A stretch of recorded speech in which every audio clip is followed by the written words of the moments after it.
What's up, guys? This is Dave from The Disorderly. I'm joined once again by our good buddy, Mr. Andrew Volpe. We're talking about the Apocalypse Suite today. We're talking about the Umbrella Academy, the first volume of the comic, kind of going back to about 2007, I think it came out. And the first, kind of comparing that with the first season of Netflix's 10-episode run. And if I sound like I'm sick, it's because I'm extremely sick. And but we just, this was getting away from us. You know what I mean? Like we watched all the episodes. We've read the comics. We didn't want to leave this dying on the vine, as they say. Well, I mean, that just goes to show you the level of dedication you have to your craft, man. This is... Well, I think, yeah. Nor rain, nor sleet, nor snow, nor death by sickness will keep us down. Mm-hmm. Yeah. I mean, I have a fever right now. Which may lend to, this being the worst podcast on our channel. It may be the best. I don't know, and my ability to recall facts may be in question. But we're gonna do the damn thing. You know what I mean? I like to think, what would the Navy SEALs do at this time? You know what I mean? Would they be able to podcast? Yeah, I think your deliriousness, maybe your slow descent into madness, might kind of like add an extra little level of entertainment to the. Right. It's another little wrinkle. Just watch you slowly lose your mind. Because about an hour ago, when I first texted you, and I said, "Hey, I'm quite sick. I have a fever. I feel like total trash, but I'm cresting on a wave of consciousness. My meds are kind of hitting that point where the food is kind of, the chicken noodle soup is kind of punching in, and then we waited long enough for that all to go away. So now we're back to we're crashing on the rocks. You know what I mean? So we're gonna see how long this goes. So I've got to ask, did your medication make you view this show or the comic in a different light? Like, did you really get it after you were in the right mental state or whatever? Oh no. I've read all the comics and watched the show when I was well. You know what I mean? Okay. So it's only now that I'm just absolute trash. So let's we had kind of varied experiences with it, because did you end up, because my understanding was the Netflix series was going to cover the first volume, and I had read the first volume, Apocalypse Suite. It's the first six issues by the lead singer of My Chemical Romance. Jared Way, right? Gerard Way, yeah. Mm-hmm. Who, by the way, if you're listening, Gerard, let's get it together, buddy. Like we've he's become like a recluse. He's become a shut-in. Really? Isn't he? Oh my God, he looks like he's 50. He looks like he's 50 years old. I honestly I wasn't super in My Chemical Romance wasn't really my bag when it was big. So, and honestly, when I first heard about the comic, that was kind of a negative point for me. I was like, oh no, for sure, the My Chemical Romance guy. But I've heard about this comic for 10 years. I remember all my college roommates talking about it constantly. And it's funny, when you suggested that we do this, I was like, okay, yeah, I'm cool with it. But I thought, I was like, Christ, how many issues of this comic series do we have to read to catch up on it? Is there 100 of them? And I didn't realize oh no, there was only 12 issues in total, and then they just what did they just stop for 10 years or? Well, that's the weird part is he had 8 volumes planned, 8 to 10 volumes planned, and then they did the first 2 volumes, so they did 6 issues and then another 6. And then they just took off for 9 years. I don't know. He was trying to focus on his music or something, maybe? I don't think so. I don't know what he's been focusing on, because other than looking like a Santa Claus impersonator. Well, he's doing stuff. He's doing Doom Patrol now. I kind of like his run on it, actually. Decent. Well, I kind of like it. I feel like it's he's trying to be, I think, the next Grant Morrison, because Grant Morrison kind of got big in DC doing Doom Patrol, and it was always just weird, abstract. I feel like his shtick is okay, it's all the superhero tropes you're familiar with, Umbrella Academy is kind of like X-Men, but we're gonna throw in all of these weird pop culture allusions that kind of give it this really varied texture, and I feel like it kind of doesn't take itself too serious. So I think that's pretty cool. And the thing I was very curious about, especially after I finally like read the comic first, was how much of that kitsch, how well it would translate into this like real world scenario. And I don't think it was like perfect. I think they had to make a lot of altercations with it, but I was surprised like what the amount of stuff that did work though, you know? Mm-hmm. I would say the thing that I do not like, the thing that I think translated the worst was crap. From the comic to the show? From the comic to the show were the antagonists, and I'm totally blanking on their name. What is it? Hazel and Hazel. Well, so this is interesting. I didn't realize, because have you read the second series of comics? Yeah. Oh, yeah. Okay. So I read the second. I have not read the third that they just came out with. Right? They just, yeah. So in 2018, at the end of 2018, like the fall, winter, they restarted again. So the third is ongoing right now. This is as we record in March, early March of 2019. So they're working on that third one. But I did not. So I was kind of in a weird position because I've only read the first volume and not the second. And so I'm watching this television show going, who the hell are these people? You know what I mean? And so how much of the second volume of comics is in the show? Quite a bit. Nah, well, I feel like the second season, the stuff where they go into the past, the stuff that was kind of towards the end of this season was the stuff that seemed to be alluding to the second series the most. I still sounds like, because it's been a while since I've seen the show, so where does it end? Does Five get stuck in the past? Is that where they're at? I can't. Oh. I'm trying to. So they end with like shooting Vanya or something. No, they shoot that how the show ends? Right? And then they all like join hands, and Five helps them all travel to the past. Or I think, yeah, they definitely had elements from the second series in this one. I think the biggest one was the guy from Misfits, I forgot his character's name, Seance. Klaus, yeah. Yeah, him going to Vietnam and everything, that is a lot of what the second series. The second series is basically when Five's alluding to, like, oh, yes, I had things to do with the JFK assassination. Like, the second series is all about his involvements with that stuff. He's kind of the main character.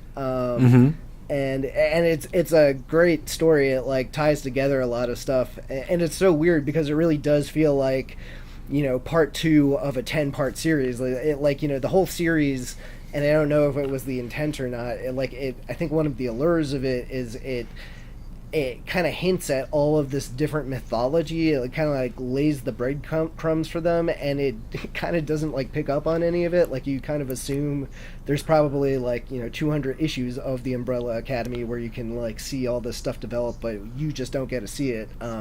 My favorite being the father. I forgot his name. Hargraves, right? Yeah, he's a fucking alien. Like that. Right, like, and the show just was like, oh, you know, he's just a dead guy. Yeah, well, who knows? They could pick it up later. I mean, like, the show definitely leaves a lot of things open-ended where you could go in different directions with it.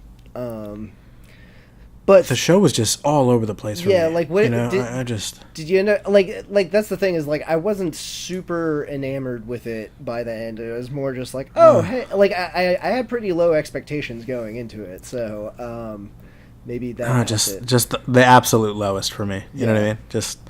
I mean, the needle drops, the needle drop, the worst one for me was, like, at the end. And the thing that got me worried when I saw the trailer is everyone dancing to whatever fucking 80s song that was at the end of the pilot, which just felt like filler. I Think We're Alone Now, the Tiffany song? Yeah, and they have to do that, like, pan out to, like, see them all dance in their separate like a dollhouse rooms. style. Oh, God, fuck that. That was all just done for the trailer. And this show definitely suffers from what most Netflix shows suffer from, where it's what is it, 10, 13 episodes, something like that, when it could have lost like... Oh, it's 10. They should have done 7 episodes. They should have done 6. I think you could have done a real tight 6. Yeah, no, I agree. And then I just did not enjoy the Hazel Cha-Cha weird side. Mary J. Blige. They should have cut all of that stuff out, because that is such a disservice. Like in the comics, they never take their masks off. They're supposed to basically be cartoon characters, and you don't know shit about them. And I kind of see what they're going for. Like, I don't know. I think I just never thought I wasn't watching Mary J. Blige. Yes. I'm just watching Mary J. Blige on a TV show. And I could tell what they were going for, but I hated the energy of it. It reminded me of like those 90s like Tarantino knockoff movies where it's like two hitmen stuck in a motel room talking about bullshit, you know, like, and it felt like weird casting. Like, I didn't like the other guy either. And then the whole subplot with the Agnes, donut lady. the donut lady. Yeah. I'm like, what? Get on with it. You could have. What are we just, doing? Like, jettisoned most of the. If you just made them just like the comic, where these like random little psychopaths that pop in every once in a while, like you could have like gotten rid of 3 episodes, and it would have been so much better. And that's what the Klaus stuff I was wondering about, where I'm like, is this just insane, self-indulgent trash, or is this part of the actual comics that happens later? Like, are you talking about all the Vietnam all stuff? the Vietnam stuff, you know, and the briefcase and the torture and getting held hostage? He does get tortured and held hostage. Yeah, Cha-Cha and Hazel torture him in the second book. And he has some weird power that I don't think they address in the show, but in the comic, I think the deal is a big part of his powers is he has to have his shoes off. So while he's getting tortured, I think they actually like kill him, and then they take his shoes off, and he like magically like comes back to life and is totally fine. So, what did you think of the guy that played Seance or Klaus or whatever? He went for it. You know, he swung for the fences, you know, and I just thought, you know, they've really, you know, and, you know, I knew that they were probably going to do this where, you know, it's a comic book of like a bunch of white people, you know what I mean? Right, and they're all just, you know, they're all just straight white people, and they're like, all right, well, let's change that. Let's make, you know, I you know, and, you know, I was like, you know, I think it was fine. It was just a little all over the place. He was one of my favorite characters overall, I think, just because of how crazy they kind of went with it. No, in the show, in the comic, he's pretty. He's kind of like more of a background. Like, he doesn't say much. Like that's the thing. You know, that's really where the creativity of your adaptation comes in, because there's so much to flesh out when you're making a series compared to this like short run of comics. And I found him really grating at first, and then like by the end, when they finally had more for him to do, I thought he was pretty good. But it's funny because his character is very similar to a character he played in another show that was like kind of like one of those. It's X-Men, but it's slightly darker premises. Did you ever watch Misfits?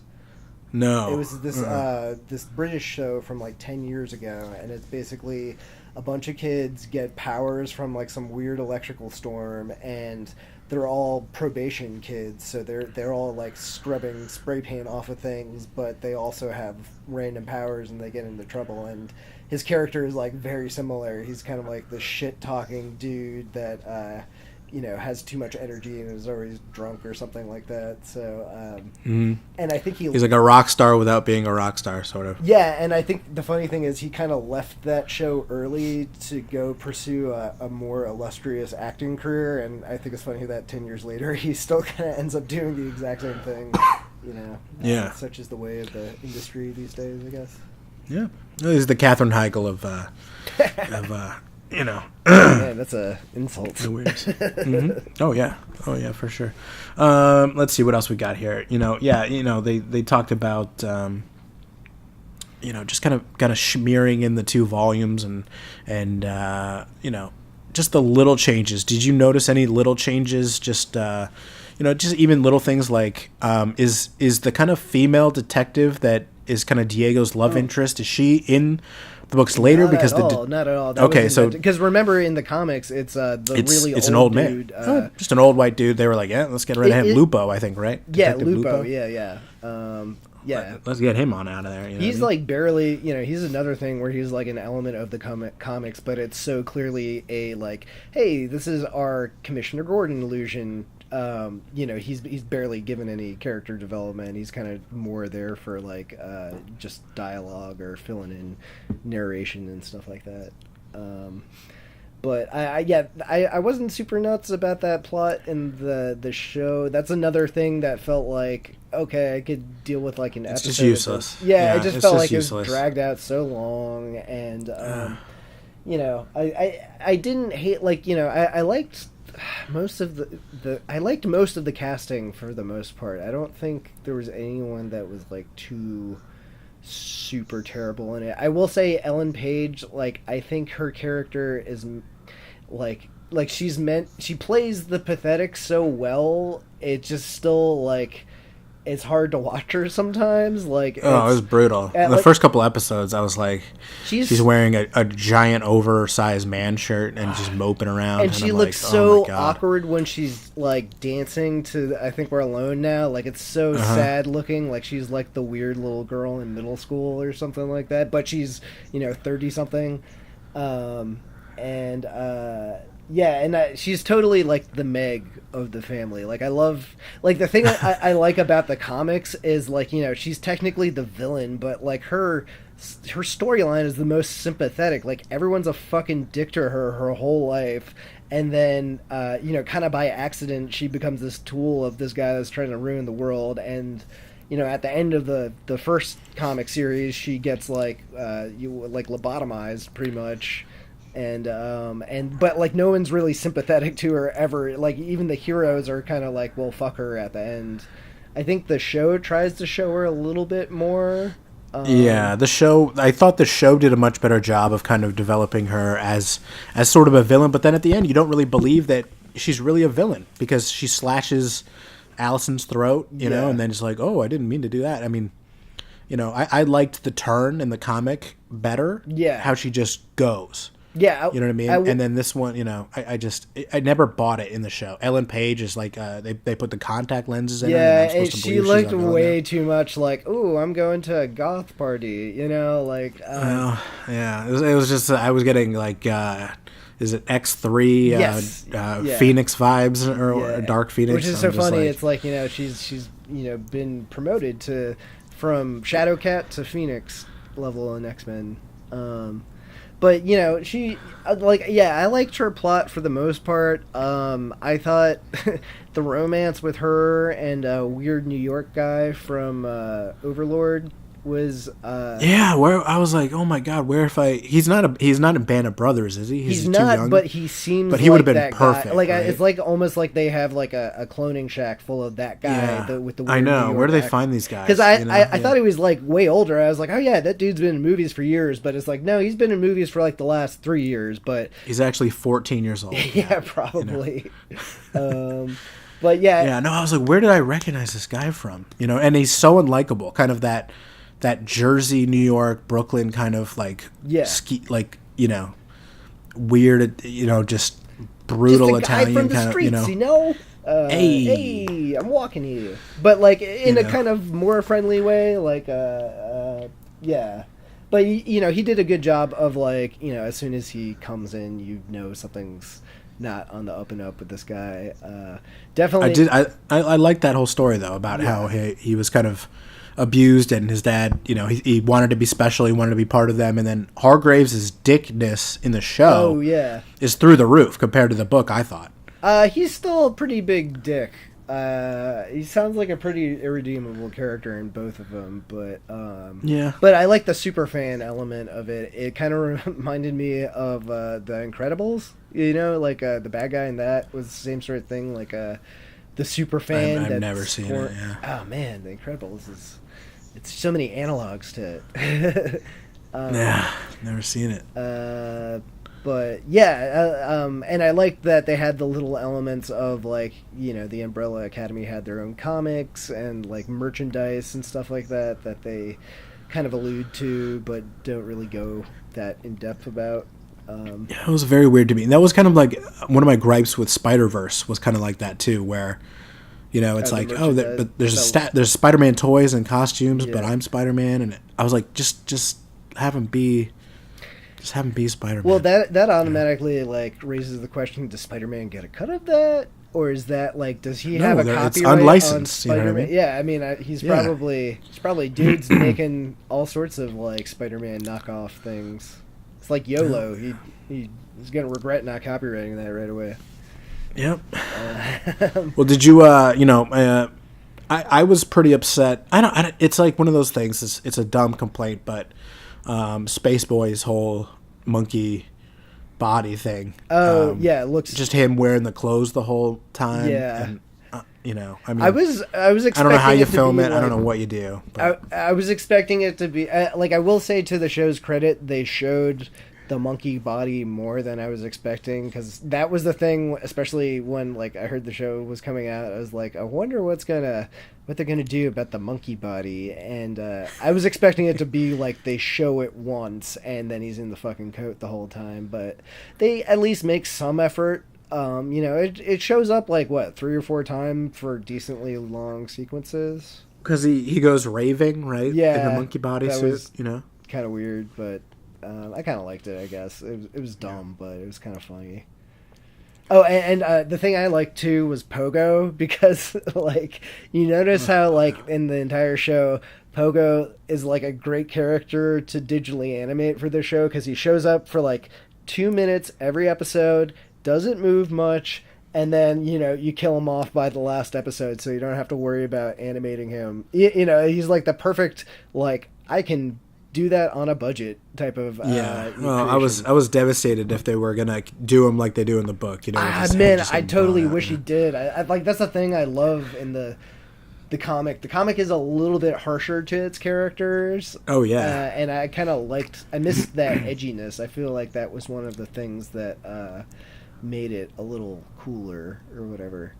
Yeah, this feels a little bit more like watered down X-Men. Like still enjoyable and still fairly unique, but they're a little bit of a mixed bag. Yeah. What did you think of the kid? Like, I thought he was one of the better parts of the show. The number 5. Yeah, I thought it was good. He's one of these kids you can't quite tell how old they are. You know what I mean? Yeah, he's like a Stranger Things kind of type kid. Yeah, I thought he was. For a while, I had like mistakenly thought he was the Timothy Chalamet guy, the little kid from what's that fucking movie? The Armie Hammer like gay romance movie. Oh, Timothy Chalamet? Yeah, that kid. Hell no. Chalamet isn't coming down for Netflix. I know. I was like, how did they afford him? Hell no. Juno maybe, but fucking. Oh yeah, Ellen Page is she's answering her phone. Yeah, she probably needs a hit any which way. Yeah. Well, I mean, that Juno money doesn't last forever. That Juno money is I mean, I'm trying to remember the last movie that she did the. What did she do? The remake, the terrible remake of Flatliners. Oh God! She just tick the bombing, that's like a fire agent movie, but she's just done a lot of just weird indie movies and for stuff a while. Yeah, wasn't she like an eco-terrorist in one? And her. And, I haven't seen them, but it's like Into the Forest, right? Yeah. I haven't seen it. That's like that's like such a good example of I've seen this pop up on fucking my Amazon Prime. You might list like for 3 months now, but I still have no idea what the hell this movie is or that it exists or whatever. Yeah, it was quite the. It's brutal. Hey, you're going to be one of 10 characters, and we're not going to treat you like you're the movie star. It's a bunch of unknowns in you. Oh really? Oh yeah. But she didn't get any more real. Well, shine than any of the other characters, I didn't think. No, I mean, just like the comic, she's kind of like just constantly eating shit from all of them. Like, they're all, I mean, and that's the thing I like, is it's kind of like sometimes in a family, like, especially a big family, like, it's kind of like survival of the fittest, and the little timid ones get, like, totally fucked in the end. What else? So for Rumor, I decently like the performance with her. I remember both in the comic, but I think the show actually did a little bit more of a good job. Was her power is so potent. Like, you can do so much, and I feel like it's like one of those like, like Storm or Jean Grey level powers, where it's like if you think about it realistically, like if you just have her, you pretty much automatically win whatever fight you're in or whatever. Right. And I didn't think the comic really explained what her power is. You know what I mean? Like that she uses it, but no one it wasn't explicitly clear. says what it can do or whatever. Right. Well, I feel like it's like basically mind control. And it's like it's like the Men in Black memory eraser. Yeah, but you get to rewrite their memory. Well, it's like instead of memory eraser, you can just get people to do whatever the hell you want them to do, and then erase their memory or whatever. So I liked how the show, she uses it like twice. And one, the way the episodes are organized is everyone kind of has their own episode. It's like a different person's perspective every episode. So when it finally gets to her, I love how they had that, it's like a series of voiceovers while she's driving of just all the times in her life that she used the rumor power to, get everything she wanted immediately. Like, she's, such a good, essentially, the popular girl in high school, she's the never had to try for anything and is perfect in every way, but everything's literally just given to her, and you can tell that she has guilt about that, and because she used it on her husband, right? Didn't she say she used it on her? Yeah, I know they had the flash. How are you getting divorced? Yeah, I don't know. Well, I'm sure she's not a total monster. She probably doesn't want to just have not let him have any autonomy of his own and everything like that. But who else? I like one of my favorite things in the comic is how Horror, I think his name is just there, he's kind of it kind of reminds me of Watchmen in that there's things alluded to that they never explain. It's kind of like color for the mythology or whatever. But so you have this. Who is Horror? Is that Ben? Yeah, Ben. So Ben, but I think in the comic his name is Horror, and all you know about him is he's got this weird tentacle thing coming out of his chest, and it's around in the he's around in the past, and then he died at some point in between the present story and the past story, and it looked like his tentacles in the comic, it looked like his tentacles evolved into something else, and no one ever says how he died. It's just an interesting element. I kind of like it when sometimes filmmakers or creators just have a story in there that could makes it feel like there's a whole nother world out there that you're not really seeing. Mm-hmm. And I thought it was pretty smart in the show to have him and Seance kind of have a relationship, because they would be it's a great way to work that character into the show, and it's kind of a nice little way to get the inner monologue of Seance too. And right, because he's kind of the outcast and doesn't really he's the most independent, I would say, other than Diego maybe. But it's almost like a way of having a monologue or something like that. It's a way of speaking your mind to the audience, but instead he's got this essentially imaginary friend that can, and you got a ghost on the team now essentially, so it's this guy can tell him what's going on in the next room, or give him extra abilities that he wouldn't normally have or whatever. Yeah. So what else? Diego. Diego. I just did not. Yeah. I didn't dig Netflix Diego. Yeah. I just. He annoyed me. I kind of didn't like the character in the comic too. I feel like he's meant to kind of suck. He seems like a shitty Batman. All the worst. He feels like in the comic he feels like a Nightwing to me almost. You know what I mean? Yeah. Kind of like a chip on his shoulder. You know what I mean? He strikes me as he thinks he's cooler than he is. Kind of guy, yeah. You know what I mean? Mm-hmm. Well, just authority issues, just like Nightwing. Yeah. Where number one is kind of like the pretty boy, perfect boy, kind of like Batman.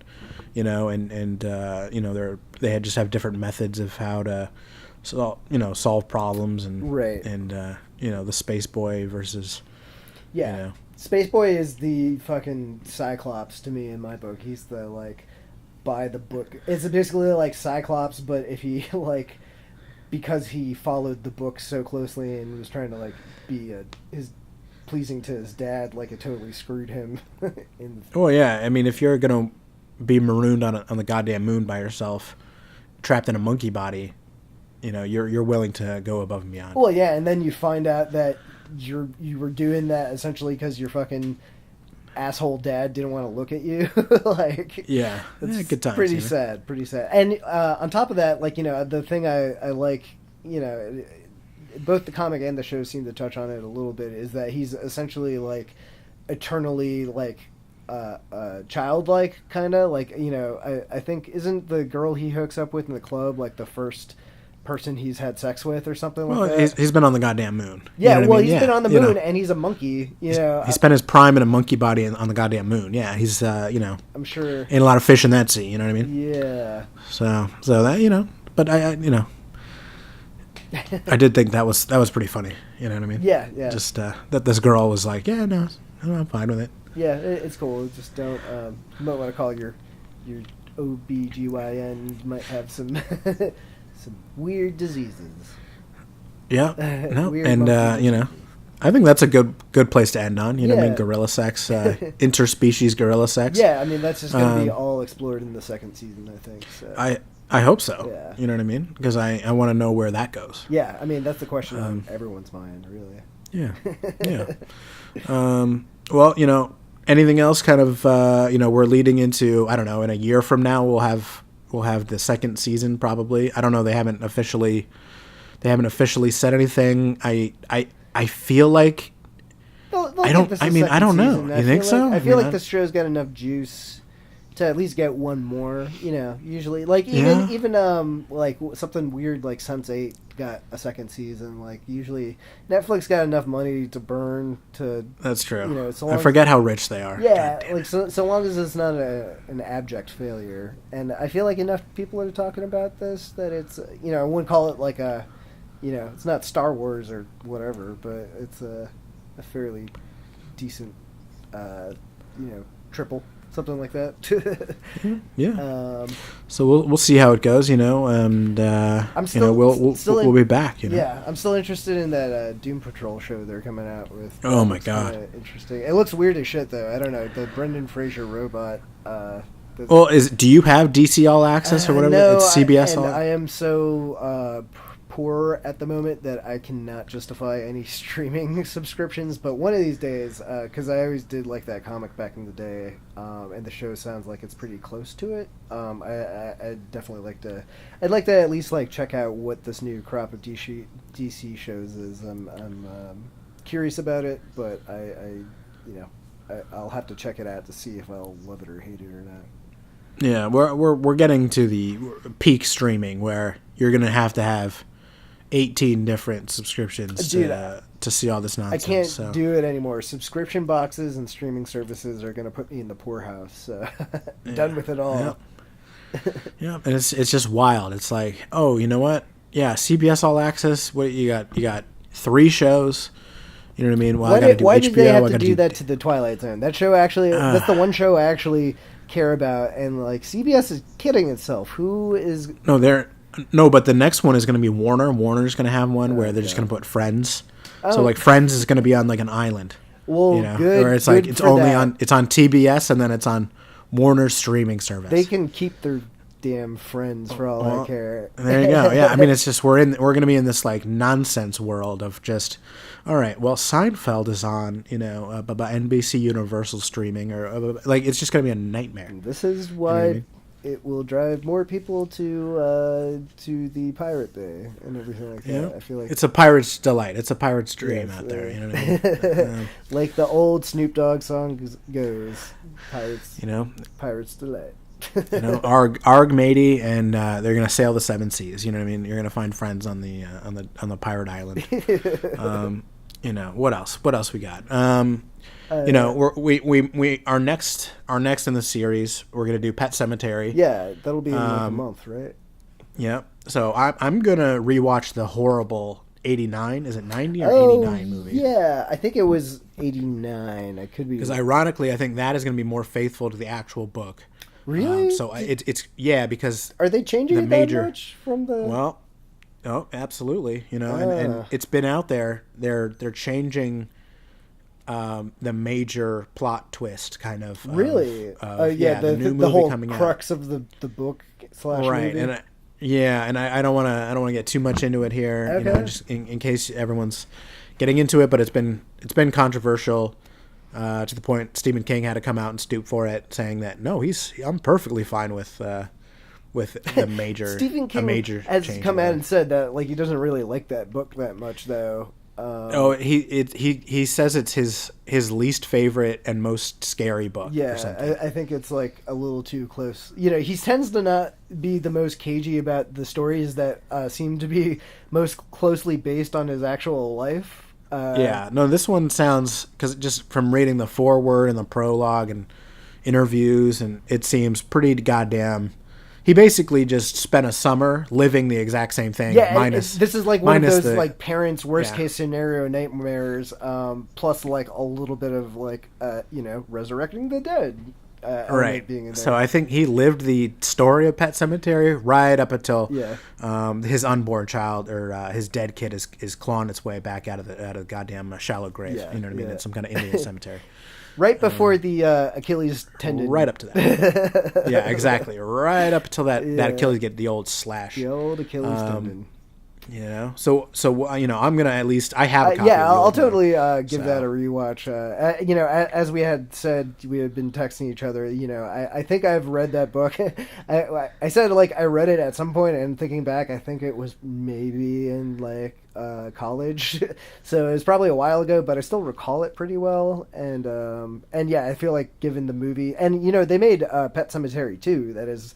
If I remember, absolutely terrible. They made the book, or they made a movie? A movie that's terrible. With I think Anthony Anderson was in it, so it's got star power. So if you really want to do a deep dive, we can watch that pile of crap too. We'll definitely commit to the three-way. Anthony Anderson films are yet to be determined. We'll see if there's time. Yeah. And then next week, I don't know. It just depends. Are we going to see Captain Marvel, or are we protesting it? Oh, what are we doing? No, no, I'm not protesting. I'm not gonna. Yeah. Well, this movie wasn't made for us, Andrew. Clearly, and it's so worth our time to care one way or another about any of these things. But yeah, I somehow had in my head that it was coming out this week and was all primed to go see it, and then realized, oh wait, it's not in any theaters yet. So I'll go do my regular Sunday morning, 10:30 a.m. showing. Me and the one other dude in the theater, and I'll let you know what I think. Yeah, well, you let me know if there's any other straight white males in that movie theater, or if they're all just sitting this one out. Yeah, well, fucking, if they want to sit it out, we don't need them. We don't need any more straight white males telling us what to watch. We're gonna go see Captain Marvel. We don't care what they say. Yeah. That's your hot take. Hot take. Hot take. Hot Don't take. at me, bro. Don't at me. Don't at us. And speaking of which, you can add us, follow us on Twitter at disorderlymedia.com and at disorderlymedia. I'd like to remind our listeners I do have a fever, and I may be babbling a bit. He's got a fever. It's called a fever for Captain Marvel. It's Sunday night fever. Yeah, Captain Marvel fever. Follow us on Twitter at Disorderly Media. Follow us on Facebook at Disorderly ENT, and check out the disorderly.com. We've got all kinds of crazy nonsense on there. We've got a big morning column I do Monday through Friday morning. It's got the best stories, the best videos, the newest trailers, funny tweets, podcasts, you name it, all in one place. Make the first 2.5 hours of your workday pretty goddamn non-efficient. Toss us a page view. We appreciate it. Click on an ad. Actually, I think Google will come after me if I say if I endorse clicking on our ads. But don't click on our ads. You can neither confirm nor deny. Don't click on our ads. Yeah. But do throw us a page view. Click on our stuff. Yeah. But that's it. Anything else? Nah, that's all I got, man. All right. Well, thank you guys so much for listening. I apologize for the less than stellar, Yeah. the sickness. Pray for David. He pray for me, light please. a candle for him in this time of need, and may he recover swiftly. Exactly. If I'm still sick for Captain Marvel, I'm gonna be in a real jam. You know what I mean? So we're praying like hell over here. Yeah. We'll make it through. All right. Thank you guys so much. Have a great one. Have a good one, guys.